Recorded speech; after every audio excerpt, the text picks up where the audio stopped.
जब कबीरदास सभा सिंहासन में जाके भैया एक बार काबू से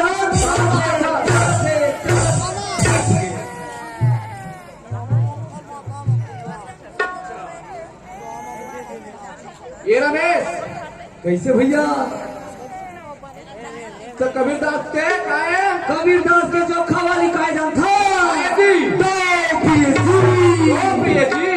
तो हमारे से कबीर हम का के जान था काकी थे साहेब नबी साहेब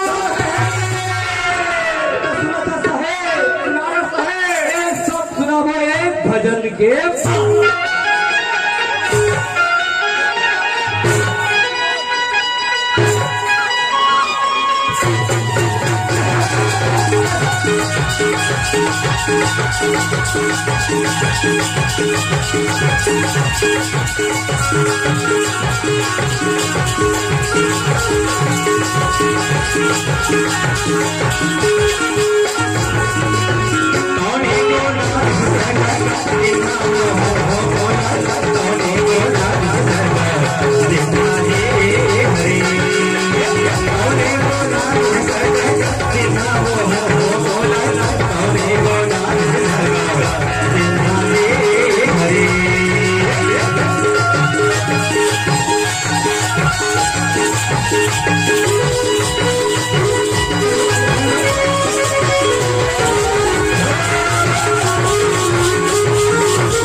चल बोलो भैया देवता देखे कि अबे भाई हमारे गांव में मस्त मेला हुआ थे और कोनो दीवाना के नशा हुआ थे।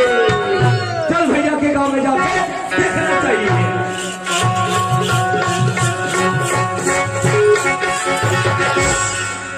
अरे कते मेला भरा है, कते भीड़ चलत है। फिर भैया कैसे नहीं दिखत है, कैसे भाता तोर बड़े मामा कहाँ है? का बड़ा मोर के वास्ता वही मोर भैया ले वाला है। ये भैया नहीं हाथ का गो। अरे कौन से? तोर छोटे भाई चश्माधारी। अरे मैं छोटे बड़े नहीं जानो बाबू, कौन से ऐसे आते हैं चले जाते हैं।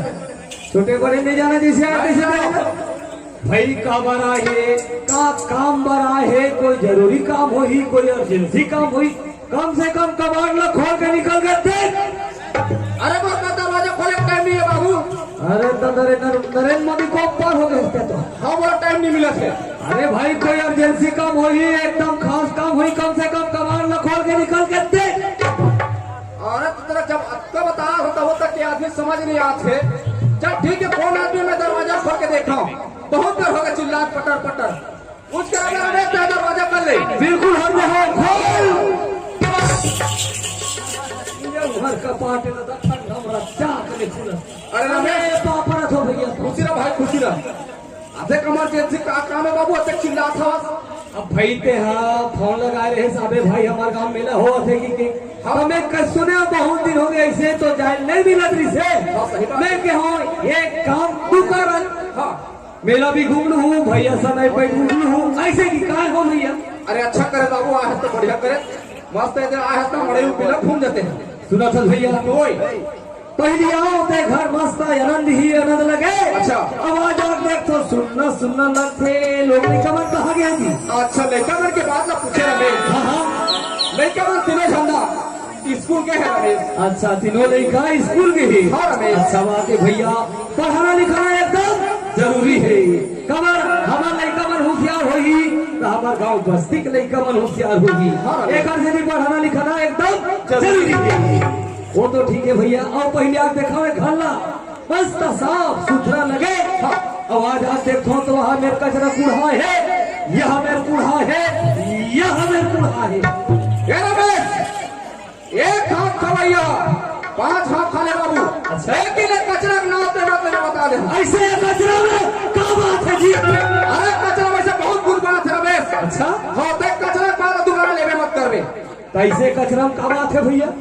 ते बार बार कचरा काम ले कचरा में जब मैं बता तो एक घाव खा या 2 घाव खा ले 3 घाव खा ले, लेकिन एक कचरा की बात तक हम कर ऐसे ये कचरा क्या बात है? अरे कचरा क्या बात है? अरे बाबू कचरा ना ले सकते ही मेरी क्रिसमस करूँ हम चकते। ऐसे ये कचरा में क्या बात है? तेरे तो गुस्सा या तक चक चक है तो भौजी जानता लेकर ले बात तब और भौजी में कैसे नहीं जान होती? अरे बाबू तो भौजी की ही। अच्छा बोल भाई के गांव में मेला हो थे। अच्छा हाँ रात भर जात हो से कहीं के हवे। अच्छा रात भर रात भर। अच्छा आज 15 दिन हो गए आज तक के घर में नहीं आया। अरे दादा गिन के 15 दिन हो गए। 15 दिन हो गए तब है कहाँ भौजी रहा है ते घर द्वार साफ सुथरा रहा है। ये हम रहता है जने मेरे खाना कोई में छोड़ दोनों बोले ना बार बार कचरा नाल मत दे रमेश देखिए अजी रमेश। अच्छा आदि कहूँ तो भौजी हाँ आज ही आके कहूँ ना चौखट के पैर में पैर लगा रख दी। अच्छा पानी वाले बेटारे में पैर लगा।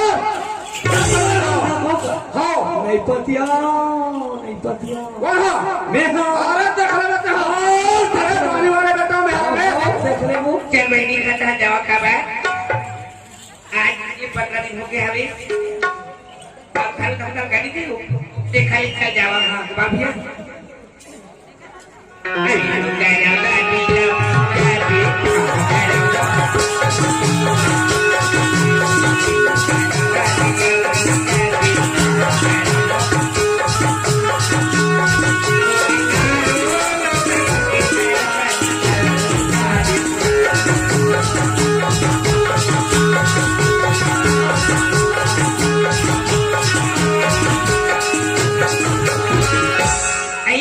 घर में ये क्या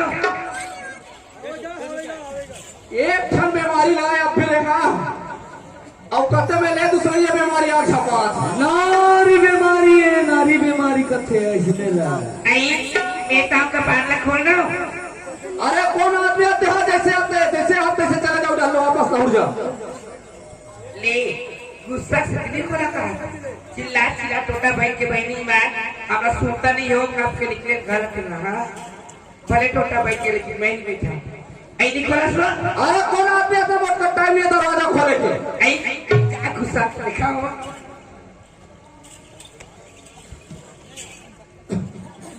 बाबा को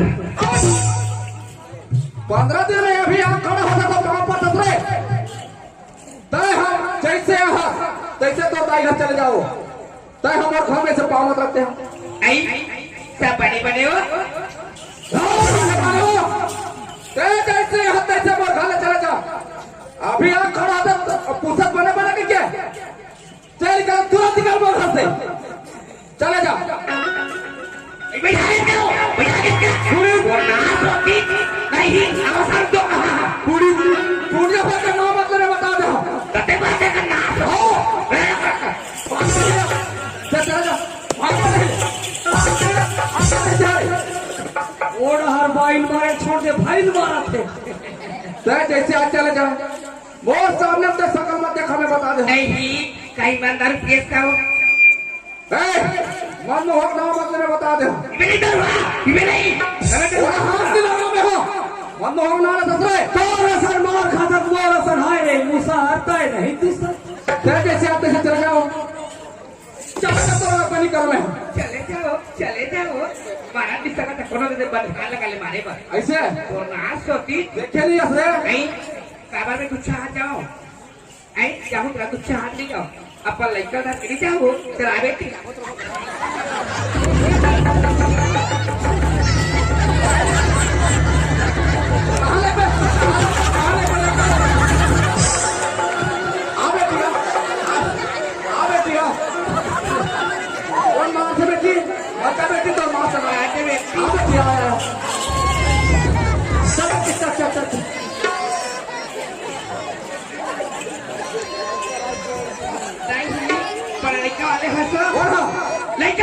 लड़का मारे तो तोरा लड़का मारे अगर लड़का तो हसे तो तोरा भी मार लड़का मारे ये भौजी कबर झगड़ा हुआ तो कबर हुआ तो ए बाबू हाँ हाँ 15 दिन काय हम लड़की अच्छा बढ़िया ताहले आवाज साथ करवा और हमारा तो जब हर मारे दुआ भारत में छोके हो दुआ घर में छोके हो तो कमरे झगड़ा तो कहाँ बात है भैया तो फौजी में जाना था भैया 15 दिन में अभी आप खड़ा हुआ था घर में घर में और ये नान चल निकला छोड़ दी देरी सब गेरी से भैया ये नान चल निकला हाँ कैसे ढंग के मैं हाथ रहे नौ हाथ रहे कैसे ढंग के खवात रहे हवात रहे अब कैसे ढंग के पियात रहे काला पियाबे पानी पच्चा रहे हाँ तो लड़का का खरे लड़का तो रे लड़का मोरे भाई ए बाबू ओए तत्तर से लियो ना कोई हागा लड़का का खरी लड़का तो रे ए बे ओए कैसे तो दिनों पर को छा रहे ये बता हाँ जब लड़का पैदा हुई तो छठी बार नच मार के नए रामायण लगाए और पंडित बना का नामकरण धरे बार पंडित मत नहीं झड़ सकीस अच्छा काशी जी ने पंडित बनाओ काशी ने बनाए अब काशी जी पंडित बनाओ और नाम धरीस हरीश तो काका नाम से धरीस तोर नाम से लड़का काका है लड़का तो रे ओए छोटे के बारे करे होगा सुखा नौहा कर पड़ा लगाए हाँ, हाँ। अब अंकिता के लड़का का छोटे का खरी लड़का तो रे ये रमेश कैसे हुई ये काग दिनों पर क्या कर रहे जाते हैं अब गजब सुने तुहार मान के जाओ भाई चोर जाओ भाई चलो जी लड़का तोरो रहे नहीं और सुना था भैया हाँ और लड़का तोरो रहे लड़का काका रे लड़का सरकारी रे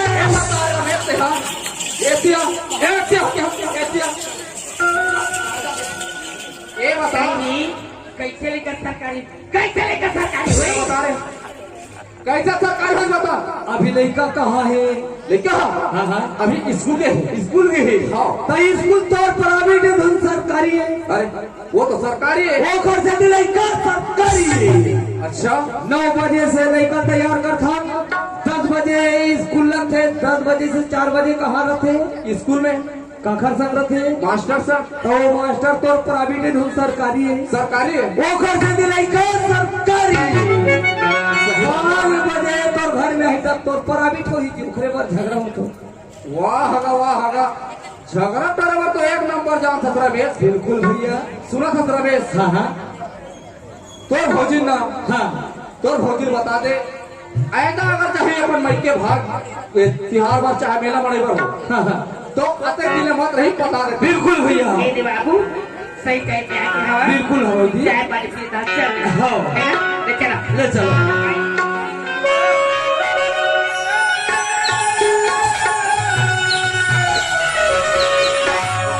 अब भाव सागर नदिया लगा तेरा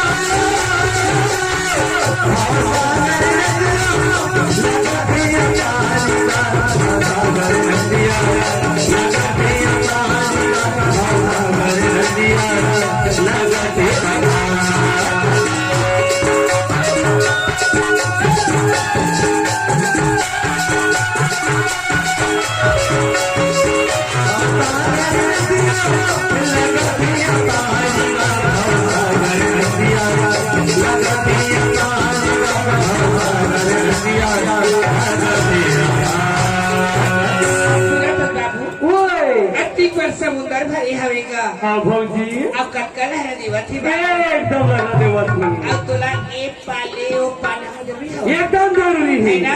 हाँ चले चल हाँ ले चल। ऐसा है अब खोई के लगा दे मेरा पार ऐसा है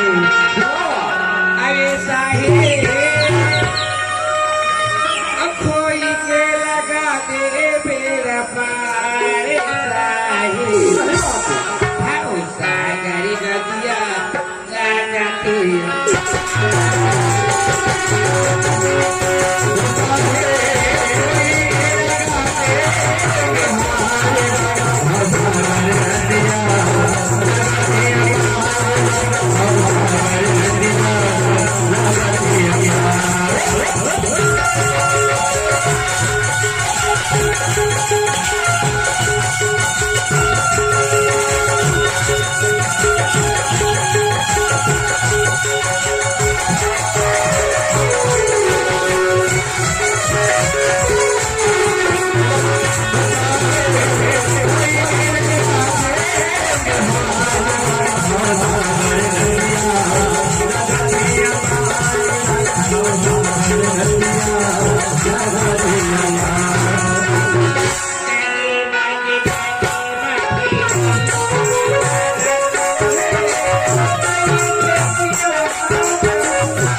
हाँ भौजी। थोड़ा सी बची छोड़ के बचे है ना। चले चल ऐसा है अब कोई लगा दे मेरा पार ऐसा है अब कोई के लगा दे मेरा पार ऐसा है सागरी नदिया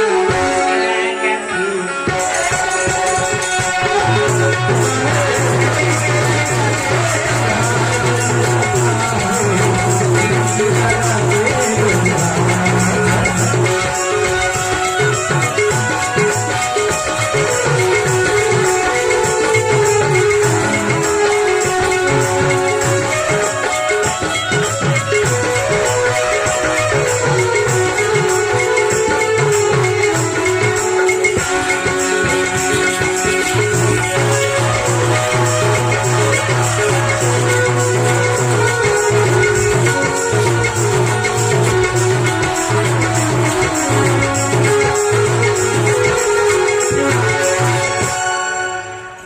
ये सुना था तू काहे ये जो मस्त घर में रहते हैं हाँ अब खाना बना कर रखबे खाओ मैं हना खेत हाले घूम के आवा खा ले जा खाओ आज सुनता मास्टर अब गुरबाराई पुसाहार के जो गानी का चलता आनी बानी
की जय, मैया की जय,